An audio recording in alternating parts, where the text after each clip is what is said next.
Hello, I'm back. So, as I said before, I would be back the moment that we got the notes. We did get the notes, surprisingly last night, I believe a little past midnight. I was just on a call with a friend, and then out of nowhere, I was getting DMs like, yo, dude, you see the Zato notes? You see the Zato notes? And I was like, oh, the notes are out? Okay, let me take a look. And funny enough, there were no Zato notes. so, um, but I am happy that we got the patch. Off the bat, it looks pretty good. Let me get into why. So I won't have the notes up like on my end, but I'll just put what I'm talking about. I'll have my editor put some things on the screen, etc. But okay, let's start. They weren't like specific character changes. It was just universal damage nerfs for the most part, which was what we wanted. I think they did a good job. Most of like the higher starters being nerfed, damage wise, and supers being nerfed is good. I wish they did a couple more things, to be honest, but like for example, there's only a couple things that actually stand out to me. So we're gonna ignore a couple characters. We're gonna ignore Sol, we're gonna ignore Kai, we're gonna ignore Mei, and we're gonna take a look at Axel. So in this patch, besides the universal damage nerfs, they did decide to give some quality of life, or a quality of life buff or two, to some characters, and Axel is actually the first one. So alongside the universal damage nerf he received, he also got a buff on rainwater. It seems they really don't want to bring back the vacuum on the move.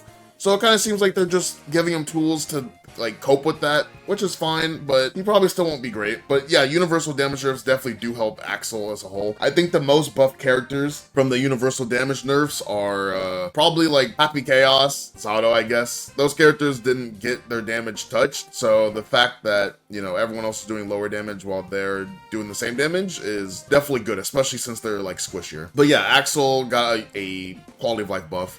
And then you have characters like Chip, again, universal damage nerfs. We're gonna skip over him. And then you have Pot. Oh my, I don't even want to get into this character. Pot looks absurd. So, it's funny. So, with Potemkin, they mentioned before in the last video I did, where the devs basically released like the statement on what the patch was gonna hold. They talked about, changing up properties on moves and, nerf the damage. And then they mentioned Potemkin. They kind of gave him his own little section, which was actually really cool. If you didn't know or didn't watch the last video, they mentioned that they would bring back Pot's sliding inputs, so he would be able to do Karas. So they brought it back. And everyone thought that, with this, they would basically, give him my Wall of Soul again and kind of bring back the old Pot a bit, but let him keep some of the things that he has from the rework from season 3 to 4. But that was not the case. They actually let him just keep everything, pretty much. They gave him some damage nerfs. They gave him back sliding inputs. I believe they did nerf the flick a bit. Yeah, no, they did nerf the flick. FDB, I do believe, is the flick. They added a frontal heart box, which is fine. And then, again, just more damage nerfs. They kept Garuda being a projectile. They kept the armor on the Pot Buster. It's a little surprising. I thought they would remove some more things, but no. So Pot is looking kind of crazy, I will not lie. But yeah, let's talk more about the other things that stood out in the patch. So again, Faust, same, whatever. Milia did get a change, so she got a quality of life. They reduced her recovery on Capel. They do state that the goal with this was to make it easier to get better hits off using it, following up after a grounded hit. So I'm not sure what this will look like, but again, we'll have to see. They also did bump up her defense a bit. They made her multiplier a little better. She now has a 1.09, which I do believe is in line with Dizzy's multiplier. Obviously, Dizzy has 5 guts, and I think Milia has 1 or 2. So she doesn't have as much health as Dizzy, but a 1.14 is horrible. So the fact that it's a 1.09 now is, again, anything is better than a 1.14. Milia was the lowest health character in the game, but now Chip should be the lowest health character in the game with this new health buff to Milia. Milia damage nerfs, of course. Every character got damage nerfs, so I'm sorry if I keep saying it over and over again. And then we arrive at the first actual batch of nerfs. So we have Ram. This dude, I will not lie. I hope I'm not gonna regret this later. but they did an amazing job at balancing Ram. So to start, they made sword normals do less damage. Obviously with Ram's rework, they made it so her sword normals do a lot more damage than her normals as if they didn't have the sword. So if you throw the sword and then play without the sword, right? So, you know, damage nerfs. And then they also, again, more damage nerfs. And then to sword toss, the actual issue, they made it so that, I believe it's 8 seconds currently. 8 seconds for the sword to get up from the ground and start going back to Ram. So they made the timer longer. Obviously she had rock to, you know, keep the opponent stalled after she threw the sword. You know, you throw the sword, you would have rock, you would have wild assault, you would have metered, right? It kind of felt infinite, and the pressure was definitely kind of bullshit. So, you know, maybe this will help balance things out to make Ram more cautious of what she does on her turns, and, you know, maybe make her even more resource heavy, you know, or reliant like on wild assault and meter. So it looks good. Daro no longer has like can work and pick up after like K normals it can no longer, be comboed into from K normals. It also says it's more challenging to confirm off Far Slash. So I'm gonna guess you kind of just have to be really on your game buffering it and, you know, be ready for it, which is, again, these are great changes. Especially the K normal one. The K normal one was absurd. She actually had wall-to-wall combos off K normals, which, yeah. And then they increased the repeated move usage for the Rekka. Oh my gosh, thank you, Arxis. Okay, so obviously we've all seen the memes, especially if you've seen my why everyone hates the season 4 video. You know, it's like you have the Rekka combos, you do like 30 Rekkas in one combo, gain a bunch of meter, take them corner to corner. It was dumb. So that looks like it will not be in the game anymore. And then on top of that, they make it so the powered up version of the third hit of Rekka, which I do believe guard crushes, they made it so it's now minus on block, which, yay! Again, great nerfs. I guess the buff she got in return for this was the sword. Obviously it takes longer to get up from the ground and return, and like, you know, before it starts returning to her, but during the phase where the sword returns to Ram, it does move faster. So she's able to get the sword back probably pretty instantly. So that's good, which, again, good for her, but again, the nerf might outweigh it. We'll have to see when we get our hands on the patch. It could be a second, it could be 2 seconds, 3 seconds, 4, right? It's like I said, it's currently 8. It could be anywhere from 8 to like 15, dude. We'll have to see. I doubt they'll double it, but it's probably going to be like 10.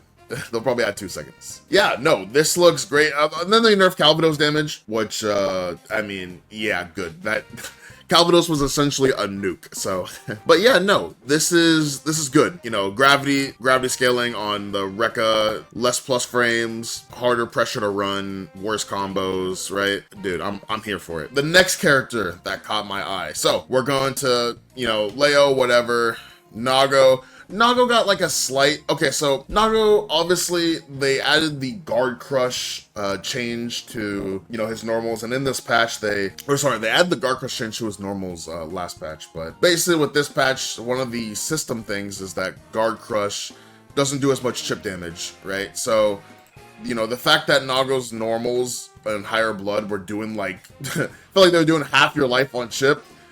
We'll have to see how much of a nerf this actually is to him and Gold Lewis, right? Gold Lewis obviously got some other nerfs which were needed, but I think they're kind of relying on Nago, not nerfing him, but relying on this guard crush universal nerf to be enough of a nerf for him, which I don't think it is enough, because reminder, his 5H and his H normal still do 1,000,000 damage on hit and high blood. So dude, I don't know why we're not changing that.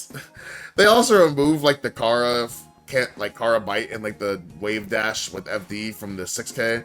So to be honest, that wasn't used and it was really hard to do. Like no Naga was really doing that. So again, these nerfs are just like, dude, like 6H is still gonna do 1,000,000 damage, 5H still gonna do 1,000,000, 2H still gonna do 1,000,000, so I don't know. We'll have to see how this looks. Geo got a slight quality of life, but I don't really care. She got a slight quality of life. Her pressure, she got a little bit more consistent with the change to the spiral arrow. Anji, whatever, Eno, whatever. Gold Lewis, okay.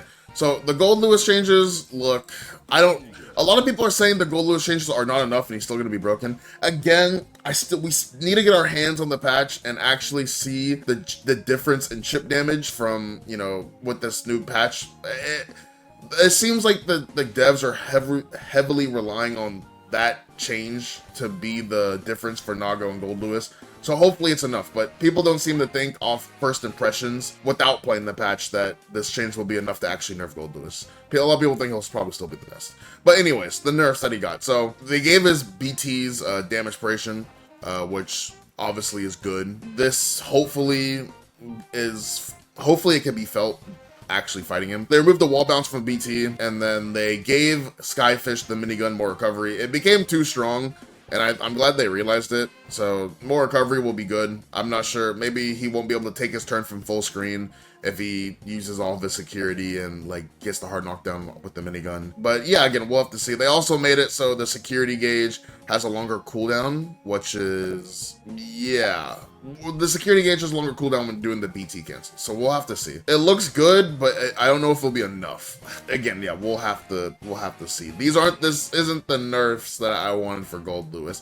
For Gold Lewis personally, for me, I wanted them to take away his reversal, kind of like how they did Slayer, but we'll have to see. We will have to see. It's too early.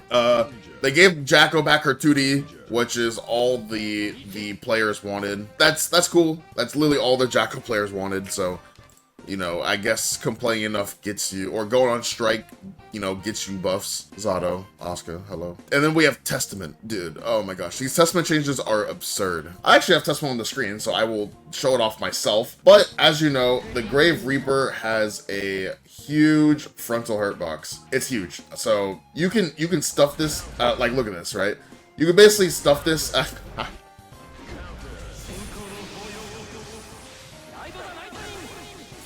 You can stuff this at a lot of different ranges due to the frontal hurt box.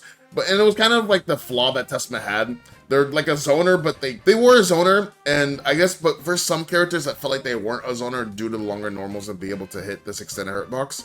So the fact that they just removed it is, dude, this character is about to be so strong. Oh my gosh, dude, this character is about to be so good. I mean, that's literally the flaw that they had. They also increased the active duration on Stain. It lasted 5 seconds, I believe. So who knows how long it could last now, which is kind of crazy. Yeah, dude, I don't know. This kind of reminds me a bit of Johnny, where like it's only like 1 or 2 changes that really just like makes the character click. So I'm interested to see how strong this character will be after the patch. Then you have Sin. I think the damage nerfs affect Sin the most due to how his kit works.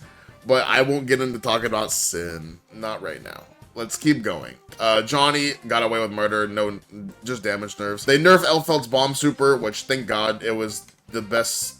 Okay, here's the thing.